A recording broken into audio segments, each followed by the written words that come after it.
नमस्कार दोस्तों, कैसे हैं आप लोग। आशा करते हैं आप लोग अच्छे होंगे, स्वस्थ होंगे और मस्त होंगे। तो जैसा कि फ्रेंड्स, आज है आपका 18 जुलाई और 18 जुलाई को एसएससी सीजीएल का सेकंड शिफ्ट का आपका जो एग्ज़ाम था वो आपका समाप्त हो गया है। तो आज की इस वीडियो में देखेंगे कि सेकंड शिफ्ट में आपकी क्या क्या जीके के प्रश्न पूछे गए हैं। ठीक है, तो चलिए वीडियो को स्टार्ट करते हैं बिना किसी देरी के। इससे पहले दोस्तों आपको बता दें कि इसका जो पीडीएफ है आपको टेलीग्राम पर मिलता है, तो लिंक डिस्क्रिप्शन में दिया गया है, आप लोग जाकर वहाँ से ज्वाइन हो जाइएगा। और फ्रेंड्स, टेलीग्राम पर आपका जल्द ही 10,000 जो फॉलोअर है सो आपका होने वाला है।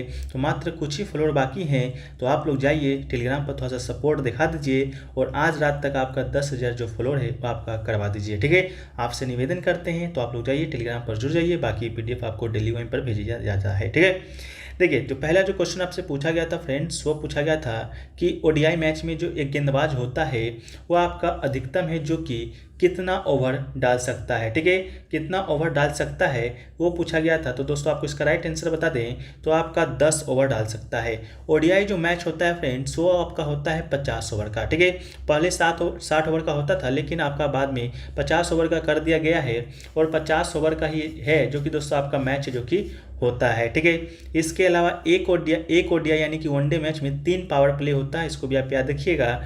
इसके अलावा टी20 का जो मैच होता है, टी20 का जो कि 20-20 ओवर का होता है, उसमें जो एक गेंदबाज है आपका 4 ओवर की गेंदबाजी अधिकतम कर सकता है ये। ठीक है, 50 ओवर वाला में 10 ओवर कर सकता है, 20 ओवर वाला में आपका 4 ओवर कर सकता है। ठीक है फ्रेंड्स, इसको आप लोग थोड़ा सा याद रख लीजिएगा। ठीक है,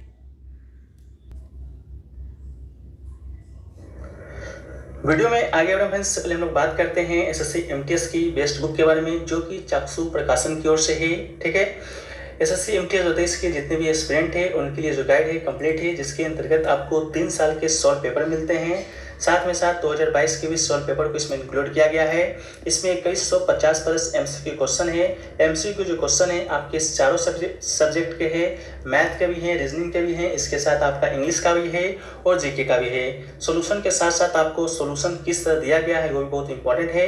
सोल्यूशन आपको 2 तरह से मिलता है। पहला तो इसमें डिटेल पूर्वक सोल्यूशन को दिया गया है, डिटेल के साथ साथ आपको शॉर्ट ट्रिक के माध्यम से भी समझाया गया है। ठीक है, कंप्लीट स्टडी गाइड के साथ इनका प्रैक्टिस सेट भी आता है। इन दोनों को आप परचेस करके आप अपनी तैयारी को 4 चांद लगा सकते हैं। आपको डेफिनेटली फायदा देखने को मिलेगा। आपको ये बुक नज़दीकी स्टोर पर अवेलेबल हो जाएगी, नहीं तो आपको डिस्क्रिप्शन में लिंक दिया गया है, आप वहां से भी जाके परचेस कर सकते हैं। चलिए वीडियो में आगे बढ़ते हैं। नेक्स्ट जो क्वेश्चन पूछा गया था फ्रेंड्स, वो आपसे पूछा गया है कि कौन सा जो शासक है कलिंग युद्ध के बाद है जो कि युद्ध करना छोड़ दिया था। ठीक है, तो इसका जो राइट आंसर है आपका मौर्य सम्राट अशोक। ठीक है, मौर्य सम्राट अशोक इसका राइट आंसर हो जाएगा। मौर्य सम्राट कहने का मतलब है ये दोस्तों आपका मौर्य राजवंश का एक महान शासक था। मौर्य साम्राज्य की स्थापना की बात करेंगे तो दोस्तों आपका प्राचीन भारत का एक शक्तिशाली राजवंश हुआ करता था, जो कि पूरे भारतीय उपमहाद्वीप पर शासन किया था। ठीक है, इसके अलावा राजा अशोक विश्व के इतिहास के एकमात्र ऐसे राजा थे जिन्होंने कलिंग युद्ध जीतकर विजय प्राप्त करना छोड़ दिया था। ठीक है, कलिंग युद्ध मौर्य साम्राज्य और पूर्वी तट पर स्थित कलिंग के बीच लड़ा गया था, जो कि वर्तमान में उड़ीसा में पड़ता है। कलिंग युद्ध जीतने के बाद राजा अशोक ने विजय का त्याग कर दिया, क्योंकि उन्हें हिंसा का अभाव हो गया था। उन्होंने विश्व विजेता बनने का सपना त्याग दिया था और उसी क्षण उन्होंने अहिंसा के मार्ग पर चलने का फैसला किया था। ठीक है, तो इसका राइट आंसर आपका अशोक हो जाएगा। वहीं पर नेक्स्ट क्वेश्चन पूछा गया है कि कोशिका में प्रोटीन का जो संश्लेषण होता है वो आपका कहाँ पर होता है। तो इसका जो राइट आंसर आपका हो जाएगा राइबोसोम हो जाएगा। ठीक है, राइबोसोम सभी जीवित कोशिकाओं के भीतर पाए जाने वाले मैक्रोमोलेकुलर मशीन है जो कि जैविक प्रोटीन संश्लेषण करता है। नेक्स्ट क्वेश्चन पूछा गया था बारदोली सत्याग्रह का जो नेतृत्व है वह आपका किसने किया था। तो इसका जो राइट आंसर है वल्लभ भाई पटेल आपका राइट आंसर हो जाएगा। बारदोली सत्याग्रह भारतीय स्वाधीनता संग्राम के दौरान जून 1928 में कहाँ पर हुआ था। तो ये दोस्तों आपका गुजरात में हुआ था और यह एक क्या था तो प्रमुख किसान आंदोलन था। इसके अलावा इसी आंदोलन के बाद आपका बारदोली सत्याग्रह के बाद ही यहाँ की जो महिलाएं थी सरदार वल्लभ भाई पटेल को सरदार की उपाधि दी थी, जिसे कि बाद में महात्मा गांधी ने इनको बताया था। ठीक है, तो ऑप्शन में कभी कभी आपको महात्मा गांधी भी दिया जाता है, कभी कभी बारदोली की महिला भी दिया जाता है, इस बात को याद रखिएगा। इसके अलावा वल्लभ भाई पटेल को भारत का लौह पुरुष के रूप में भी जाना जाता है। ठीक है, उन्हें भारत के बिस्मार्क के रूप में भी जाना जाता है। ठीक है, भारत का बिस्मार्क, भारत का लौह पुरुष। ठीक है, किन्हें जाना जाता है तो आपका सरदार वल्लभ भाई पटेल को, क्योंकि उन्हें भारत को एकजुट करने में प्रमुख भूमिका निभाया था। ठीक है, नेक्स्ट क्वेश्चन पूछा गया था कि मोहम्मद बिन तुगलक ने जो टोकन का करेंसी चलाया था उसका आपका क्या नाम था। ठीक है, तो इसका नाम क्या था आप लोग कमेंट सेक्शन में बताइएगा। इससे जुड़े फैक्ट्स को हम बता देते हैं। देखिए, भारत में जो सांकेतिक मुद्रा का जो प्रचलन हुआ था पहली बार, वह आपका मोहम्मद बिन तुगलक ने ही किया था। ठीक है, मोहम्मद बिन तुगलक ने देवगिरी में अपने असफल अभियान के बाद 1330 में टोकन मनी जारी किया था। ठीक है, क्या किया था, टोकन मनी जारी किया था, यानी कि पित्तल और तांबे के सिक्के ढाले जाते थे जिनकी कीमतें सोने और चांदी के सिक्कों के बराबर होती थी। ठीक है, तो इसका ऑप्शन क्या दिया गया था आप लोग कमेंट सेक्शन में बताइएगा। ठीक है, नेक्स्ट क्वेश्चन पूछा गया था हेमिस जो पर्व होता है वह आपका किससे संबंधित है। हेमिस पर्व आपसे पूछा गया था, तो इसका जो राइट आंसर है ऑप्शन में बौद्ध दिया गया था, जो कि आपका राइट आंसर हो जाएगा। ठीक है, बौद्ध धर्म। इसके अलावा हेमिस एक मठ भी है जो कि लद्दाख का सबसे बड़ा मठ है, और यह त्यौहार लामा प्रमुख द्वारा गुरु पद्म संभव की जयंती पर आयोजित किया जाता है, जो कि तिब्बती बौद्ध धर्म के संस्थापक हैं। इसके अलावा हेमिस मठ की प्रशंसा में यह 2 दिवसीय त्यौहार मनाया जाता है। इसके अलावा गुरु पद्म संभव को तिब्बती बौद्धों के लिए अविश्वसनीय और दूसरे बौद्ध के रूप में जाना जाता है। इसके अलावा नेक्स्ट क्वेश्चन पूछा गया कि वॉलीबॉल के 4 सेट में कितना पॉइंट होता है। ठीक है, ये पूछा गया था वॉलीबॉल के 4 सेट में कितना पॉइंट होता है। तो वॉलीबॉल का जो खेल होता है वो दोस्तों आपका 5 सेट का होता है, और पहले जो 4 सेट है वो दोस्तों आपका 25 अंकों का होता है। तो राइट आंसर आपका क्या हो जाएगा, 25 हो जाएगा। इसके अलावा ओलंपिक गेम्स में पहली बार जो वॉलीबॉल का आयोजन हुआ था वो दोस्तों आपका 1964 ईस्वी में हुआ था। ठीक है, उसको भी आप लोग याद रख लीजिएगा। इसके अलावा नेक्स्ट क्वेश्चन की बात करेंगे तो नेक्स्ट क्वेश्चन जो आपसे पूछा गया था वो पूछा गया था कि इनमें से कौन संस्थागत वित्त का साधन है। ऑप्शन में बैंक दिया गया था या व्यावसायिक बैंक दिया गया था, आप लोग कमेंट सेक्शन में बताइएगा। ठीक है, तो दोनों इसका राइट आंसर हो जाएगा। संस्थागत वित्तीय संख्याओं के अंतर्गत सहकारी बैंक, प्राथमिक सहकारी समितियां, भूमि विकास बैंक, व्यावसायिक बैंक, क्षेत्रीय ग्रामीण बैंक, नवाद आते हैं, और गैर जो संस्थागत वित्तीय संस्थाओं में आपका महाजन आ जाता है, सेठ साहूकार आ जाता है, किसान आ जाता है, रिश्तेदार आदि आ जाते हैं, जो कि ग्रामीण क्षेत्रों में ऋण के लिए सहज स्रोत हैं। ठीक है, नेक्स्ट क्वेश्चन पूछा गया कि आरआर का जो एक फिल्म आपका आया था उसमें एक गाना आया था नाटू नाटू, किसके द्वारा रचित है, यानी कि डायरेक्टर पूछा गया था आपका गाने का, जो कि आपका राइट आंसर आपका एम किरवानी आपका राइट आंसर हो जाएगा। ये तो आपका नाटू नाटू गाना का आपका क्या थे, तो डायरेक्टर थे। लेकिन अगर आरआरआर फिल्म का डायरेक्टर आपसे पूछ दिया जाए तो क्या बताइएगा। जब आपसे आरआरआर फिल्म का डायरेक्टर पूछा जाए तो ये आपका एस राजामौली साहब जी हैं। ठीक है, एस राजामौली जो कि आपका बाहुबली भी फिल्म निर्देशित कर चुके हैं। ठीक है, इसके अलावा जो आरआर का नाटू नाटू जो सॉन्ग है उसमें उसको आपको 95वें अकादमी जो पुरस्कार की घोषणा किया गया था, और आरआर के नाटू नाटू ने सर्वश्रेष्ठ मूल गीत का अवार्ड जीता था। इसके अलावा ऑस्कर को गीतकार चंद्र बोस और संगीतकार किरवानी ने स्वीकार किया था। इसके अलावा ये तो आपका तेलुगु गीत है, तेलुगु गीत नाटू नाटू को काल भैरव और राहुल सिप्ली गुज ने आवाज़ दिया था। ठीक है, अगर आपसे गाना का सिंगर पूछ दिया जाए तो ये दोनों हो जाएंगे। वहीं पर आपका नाटू नाटू का मतलब क्या होता है, तो नाटू नाटू का मतलब होता है नाचना। ठीक है, नेक्स्ट क्वेश्चन पूछा गया कि भारत के नागरिकों को वैज्ञानिक सोच विकसित करने का प्रयास करना चाहिए, कौन से अनुच्छेद में निहित है। तो ये दोस्तों आपका भारत के नागरिकों को वैज्ञानिक सोच विकसित करना ये आपका क्या है, तो मौलिक कर्तव्य है। और मौलिक कर्तव्य कौन से अनुच्छेद में वर्णित है, तो ये दोस्तों आपका अनुच्छेद 51 में वर्णित है। थोड़ा सा क्वेश्चन डी पूछा गया था, लेकिन हाँ आपका 51 ए इसका राइट आंसर हो जाएगा। 51 ए का मतलब आपको ये सही समझ में आ रहा होगा कि ये कहीं ना कहीं आपके संविधान में बाद में जोड़ा गया होगा। अगर पहले से रहता तो ए क्यों रहता, 51 के बाद 52 रहता। ठीक है, तो 51 जो ए आपका अनुच्छेद है वो दोस्तों भारतीय संविधान में 1976 में जोड़ा गया था। 1976 में आपका 42वां संविधान संशोधन हुआ था, उसी के माध्यम से जोड़ा गया था। ठीक है, लेकिन जब जोड़ा गया था तो मौलिक जो कर्तव्य अभी हम लोग देखेंगे बारी बारी से। अभी तो वर्तमान में 11 मौलिक कर्तव्य हैं, लेकिन 1976 में जब जोड़ा गया था तो उस समय 10 ही मौलिक कर्तव्य थे। एक जो मौलिक कर्तव्य बाद में जोड़ा गया था वो कब जोड़ा गया था हम लोग अभी देखते हैं।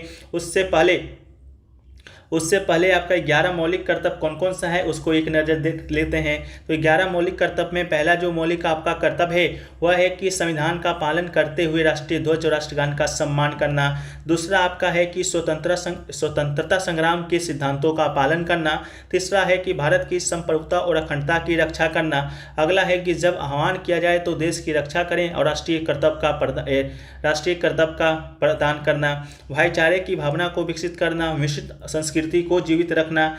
इसके अलावा प्राकृतिक पर्यावरण की रक्षा करना, वैज्ञानिक सोच विकसित करना, यही आपका आज का शिफ्ट में आ गया था। सार्वजनिक संपत्ति की सुरक्षा करना, उत्कृष्टता के लिए प्रयास करना, ये सभी आपका क्या है तो मौलिक कर्तव्य है। यहाँ तक का जो 10 मौलिक कर्तव्य था उसको कब जोड़ा गया था, 1976 में जोड़ा गया था। लेकिन जो ये अगला मौलिक जो कर्तव्य है कि सभी माता पिता और अभिभावकों की जिम्मेदारी है कि वो अपने बच्चे 6 से 14 साल के बच्चे को स्कूल भेजेंगे, ये जो मौलिक कर्तव्य है आपका सबसे लास्ट में जोड़ा गया था और यही आपका 11वां मौलिक कर्तव्य है और ये जोड़ा गया था आपका 2002 ईस्वी में, जो कि 6वां संविधान संशोधन के माध्यम से जोड़ा गया था। ठीक है, तो ये आपका राइट आंसर हो जाएगा। सबको देख लीजिएगा क्योंकि आपका ये सब एक नज़र देख लीजिएगा, ज़्यादा देखने की जरूरत भी नहीं है। आपका जो क्वेश्चन है थोड़ा सा डीपली पूछ दिया गया था क्योंकि मौलिक कर्तव्य से सारे जो फैक्ट से प्रश्न जो कि आपका बन चुके हैं पहले ही।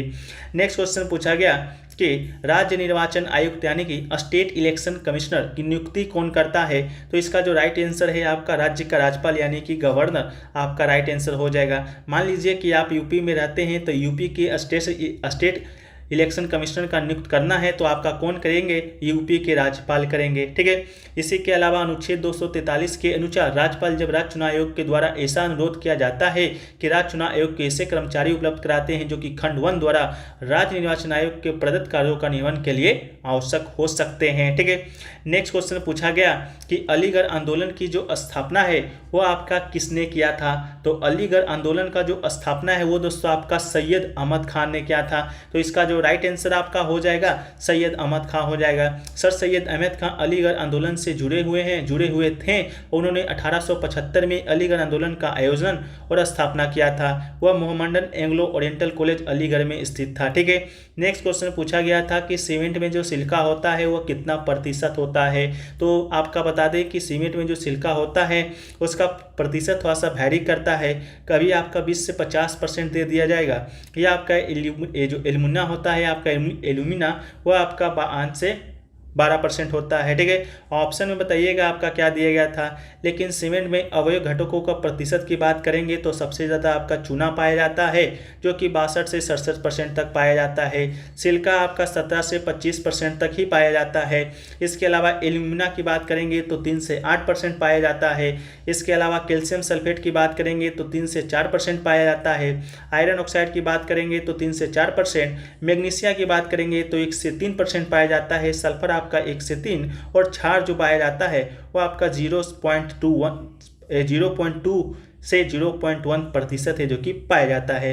तो मे भी आपका ऑप्शन में 17 से 25% दिया गया होगा। कमेंट सेक्शन में एक बार आप लोग कंफर्म है जो कि कर दीजिएगा। ठीक है, चलिए नेक्स्ट क्वेश्चन आपसे पूछा गया था, वो क्वेश्चन आपसे पूछा गया था कि इंडिया का जो पॉपुलेशन है वो दोस्तों आपका ग्रोथ कब स्टेटिक रहा था और कब कम रहा था। ठीक है, इस प्रकार का कोई क्वेश्चन पूछा गया था। क्वेश्चन का लैंग्वेज कंफर्म नहीं है। ऑप्शन में आपका 1901 से 1920 दिया गया था। एक ऑप्शन आपका 1940 से 1961 दिया गया था। एक ऑप्शन आपका 1860 से 1881 दिया गया था। 1881 से 1919 दिया गया था। क्वेश्चन का लैंग्वेज क्या था थोड़ा सा पता नहीं चल पाया है, तो जो लोग भी एग्जाम देकर आ रहे हैं आप लोग कमेंट सेक्शन में बताते चलिएगा। एक क्वेश्चन आपका आया था कि इकोनॉमिक रिफॉर्म से आया था। ठीक है, क्या आया था, इकोनॉमिक रिफॉर्म से आपका क्वेश्चन है जो कि देखने को मिला था। पूछा गया था कि which of the following 5 year plan FYP, ठीक है, FYP is known for introducing various physical and economic reform. ठीक है, economic reform and including liberalisation. ठीक है, तो इकोनॉमिक जो रिफॉर्म है वो दोस्तों आपका कौन से पंचवर्षीय योजना में आया था, तो वो आपका आया था 5 ईयर प्लान में। ठीक है, तो 8वां पंचवर्षीय योजना क्या हो जाएगा, इसका आपका राइट आंसर आपका हो जाएगा। जो ये आपका FYP यानी है आपका इकोनॉमिक रिफॉर्म, इसको इंट्रोड्यूस किया गया था आपका 1992 में किया गया था। ठीक है, इसको भी आप लोग याद कर लीजिएगा। ठीक है,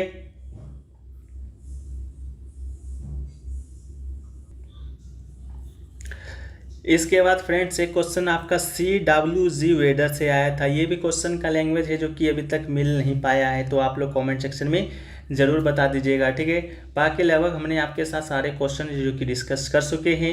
बाकी आप लोगों ने कितना अटेम्प्ट किया है, आप लोगों का कितना सही है, कौन सा प्रश्न आपका गलत है, वो सभी आप लोग कमेंट सेक्शन में बता दीजिएगा, ठीक है, कि पता चल सके कि आज का जो गुड अटेम्प्ट है वो दोस्तों आपका कितना है, ठीक है। बाद बाकी जो भी आगे की जो अपडेट होंगी वो आपको टेलीग्राम के माध्यम से बता देंगे। टेलीग्राम का लिंक डिस्क्रिप्शन में दिया गया है, तो आप लोग जाकर वहाँ से ज्वाइन जरूर हो जाइएगा, क्योंकि टेलीग्राम पर दोस्तों आपका 10,000 जो फॉलोअर है वो आपका होने वाला है। तो आप लोग जल्दी से जाकर उसको 10,000 जो फॉलोअर है वो दोस्तों आप उसको करवा दीजिए, तो आप लोग का बहुत बहुत शुक्रगुजार रहेंगे। बाकी PDF तो आपको वहाँ पर मिल ही जाता है, इंग्लिश में भी मिलता है और आपका हिंदी में भी मिलता है, ठीक है। 2 लैंग्वेजों में PDF मिलता है, तो आप लोग को थोड़ा सा सपोर्ट तो करना ही चाहिए। बाकी हम लोग मिलते हैं नेक्स्ट वीडियो में, जब तक के लिए जय हिंद, जय भारत, वंदे मातरम।